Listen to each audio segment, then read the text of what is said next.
வணக்கம். திருநெல்வேலி மனோன்மணியம் சுந்தரனார் பல்கலைக்கழகத்தில் பட்டமளிப்பு விழாவில் கவர்னர் ரவி பட்டங்களை வழங்கினார். துணைவேந்தர் சந்திரசேகர் பங்கேற்றார். விழாவில் நாகர்கோயிலைச் சேர்ந்த ஜீன் ஜோசப் என்ற மாணவி முனைவர் பட்டத்தை கவர்னரிடமிருந்து வாங்க மறுத்து துணைவேந்தரிடமிருந்து பெற்றார். மைக்ரோ ஃபைனான்ஸ் படிப்பில் PhD டாக்டரேட் பட்டம் வாங்கிய ஜீன் ஜோசப் மேடை நாகரிகம் கொஞ்சம் கூட இல்லாமல் நடந்து கொண்டது அசிங்கமாக இருந்தது. இவரது கணவர் நாகர்கோயில் நகர திமுக துணை செயலாளர்.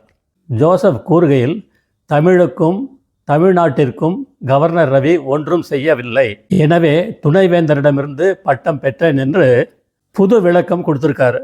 ஆனால் அவர் கணவர் இருக்கும் திமுகவின் திராவிட மாடல் ஆட்சியில் தமிழின் நிலை எப்படி இருக்குது தெரியுமா?